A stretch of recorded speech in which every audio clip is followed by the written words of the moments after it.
श्री बांके बिहारी के चमत्कारी कथाओं में आपका स्वागत है।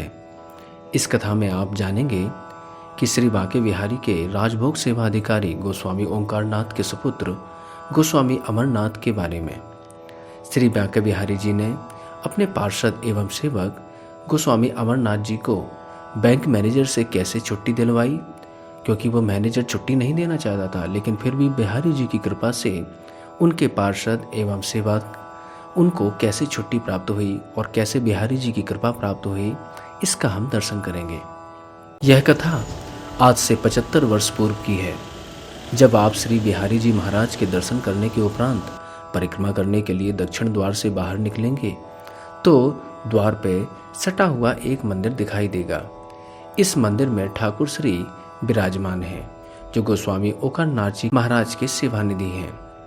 मंदिर से लगे हुए घर में गोस्वामी जी का संपूर्ण परिवार रहता है।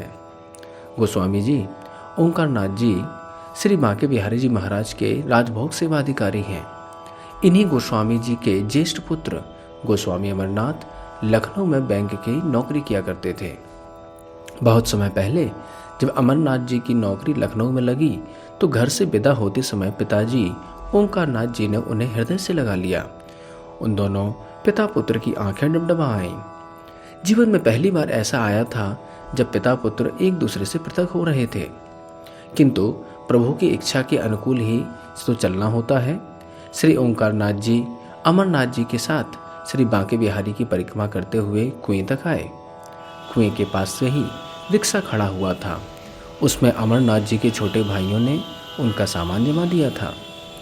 रिक्शा पर बैठने से पूर्व अमरनाथ एक बार पुनः पिताजी के चरण स्पर्श करने को झुके। पिताजी ने उन्हें बीच में ही रोकते हुए कहा, बेटा, कमाना खाना तो जीवन की गाड़ी की घड़घड़ के समान होता है। असली बात तो यह है, जीवन के दायित्वों को निभाते हुए भी अपने प्राण आराध्य श्री बांके बिहारी जी महाराज की सेवा का कोई भी अवसर अपने हाथ से नहीं निकलने देना।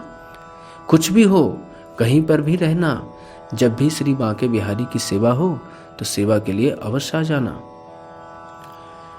जवाब में अमरनाथ जी के रुंधे हुए गले से शब्द बाहर तो नहीं आए, किंतु मन में कहीं बहुत गहरे उन्होंने उन शब्दों को चुपचाप बसा लिया था।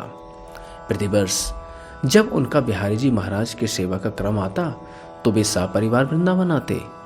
श्री बिहारी जी महाराज को विविध भांति लाड लड़ाते और उनकी सेवा करते और तत्पश्चात पुनः लखनऊ लौट जाते। ऐसा बहुत समय तक चलता रहा। एक बार किसी गलत फहमी के कारण उनके बैंक मैनेजर से उनकी अनबन हो गई।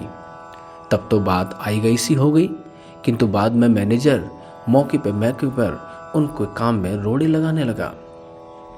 वह सिलसिला कई महीनों तक यूं ही चलता चला गया। अमरनाथ जी ने मैनेजर को कई बार समझाने का प्रयास भी किया, किंतु वह था कुछ न समझने को तैयार, अतः कोई समाधान ही ना हो पाया। फरवरी महीने की आखिरी तारीखें चल रही थीं।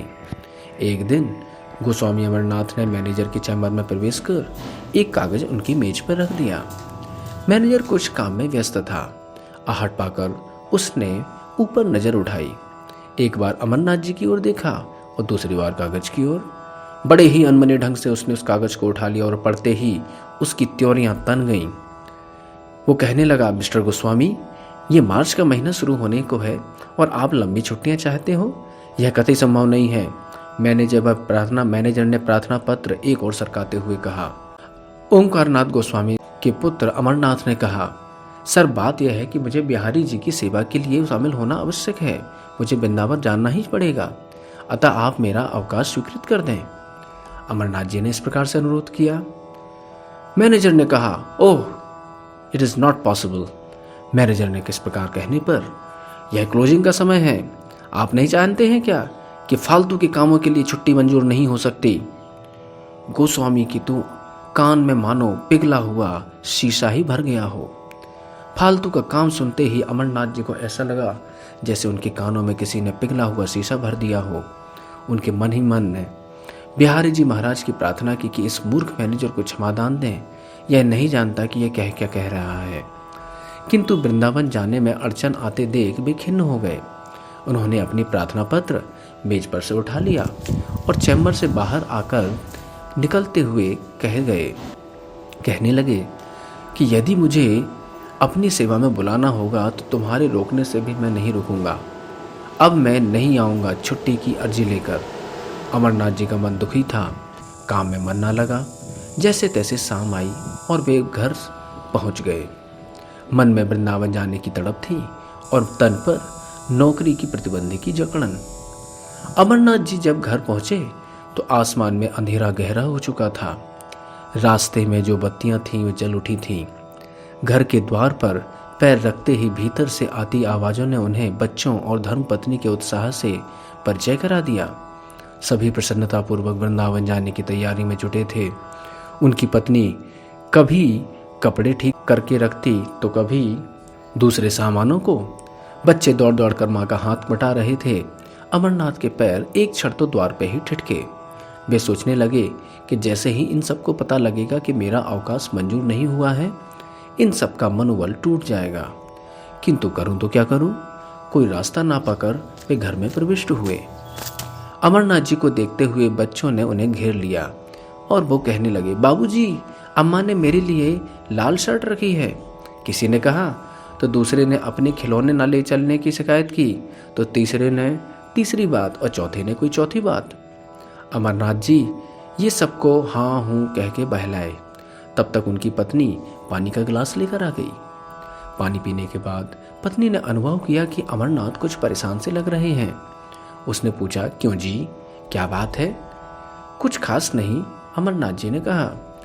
मैनेजर पहले से ही खार खाए बैठा है, आज अवकाश मंजूरी करने से मना कर दिया।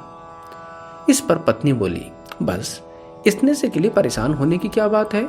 श्री बिहारी जी को बुलाना होगा तो वे ही खुद न खुद कुछ रास्ता निकाल लेंगे।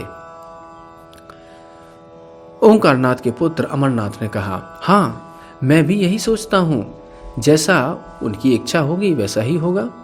अमरनाथ ने दीर्घ श्वास छोड़ते हुए कहा। स्वामी हरिदास जी की एक पंक्ति अनायास ही उनके ओंठों पर स्फुटित हो गई। चली तिनका ज्यों बयार के बस, ज्यों ज्यों चाहे त्यों त्यों उड़ाए ले डारे डारे अपने रस।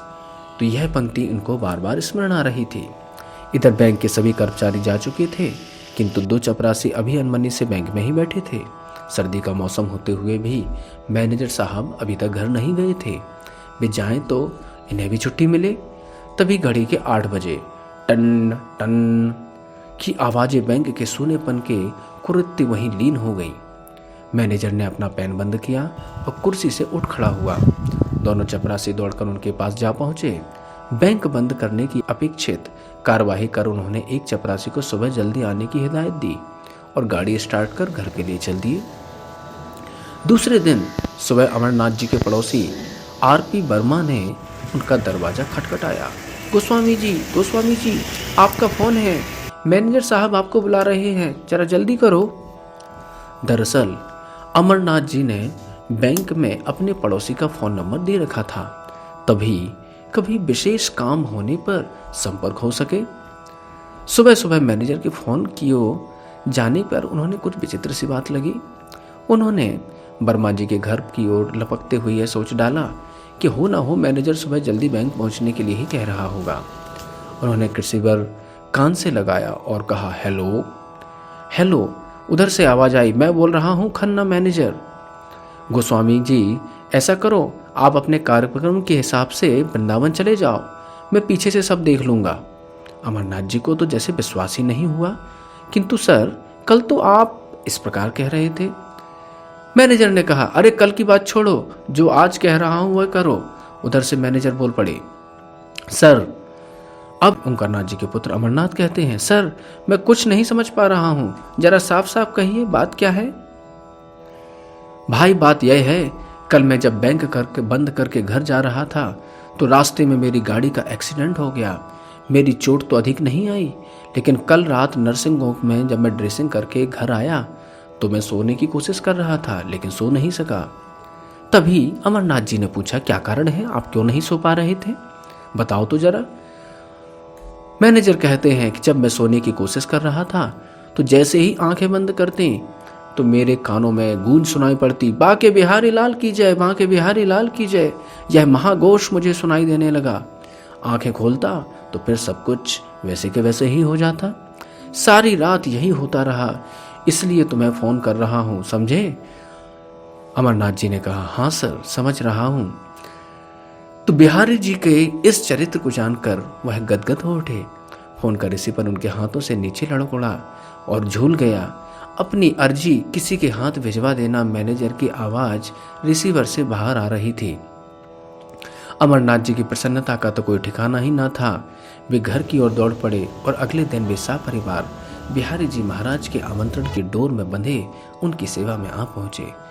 तो कहने का भाव यह है, बिहारी जी जिनके ऊपर कृपा करते हैं उनको अपने दर्शन के लिए अवश्य बुला ही लेते हैं। श्री बांके बिहारी लाल की जय। हरे कृष्णा। प्रेम्णाचलं मंजुलम्